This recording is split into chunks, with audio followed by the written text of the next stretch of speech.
بصراحة أنا مش عارف أقول الكلام ده من غير ما أكون متضايق، لأن جيمس ماديسون لاعب أنا شخصيًا باحبه وعارف كويس هو يقدر يعمل إيه بالكورة، لكن خلينا نبص للموضوع بعقل شوية. ماديسون بقى عنده مشكلة مش مجرد إصابة عابرة، الراجل دوّة غاب فترة طويلة جدًا بسبب الإصابات، ولما رجع وحاول يبدأ صفحة جديدة اتعرض لإصابة جديدة في الكتف بعد بداية الموسم مباشرة، وهنا السؤال اللي لازم يتسأل لحد إمتى يا توتنهام؟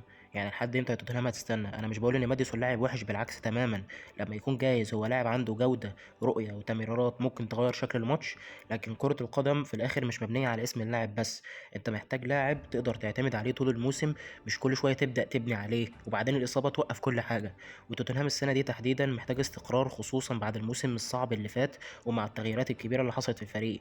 فأنا شايف إن الإدارة لازم تبدأ تسأل نفسها بجد، هل ماديسون لسه جزء أساسي من المشروع توتنهام ولا الأفضل نبدأ نفكر في بديل أصغر سنا وأكبر استمرارية؟ ومع وجود لاعبين جدد زي سافينيو مع الخيارات اللي بقت موجودة في الفريق، المنافسة على المراكز هتزيد جدا وهتبقى متقدمة. وفي النهاية أنا مش باتمنى لماديسون غير إن هو يرجع سليم ويثبت إنه لسه قادر يقدم مستواه، لكن لو كانت الإصابات استمرت بنفس الشكل ده ساعتها توتنهام لازم يبقى عنده الجرأة إنه ياخد قرار صعب حتى لو القرار ده كان رحيل جيمس ماديسون، لأن النادي دلوقتي بقى محتاج لاعبين يعتمد عليهم مش لاعبين كل ما يرجعوا نبدأ نقلق عليهم هيلعب كام ماتش قبل الإصابة الجاية.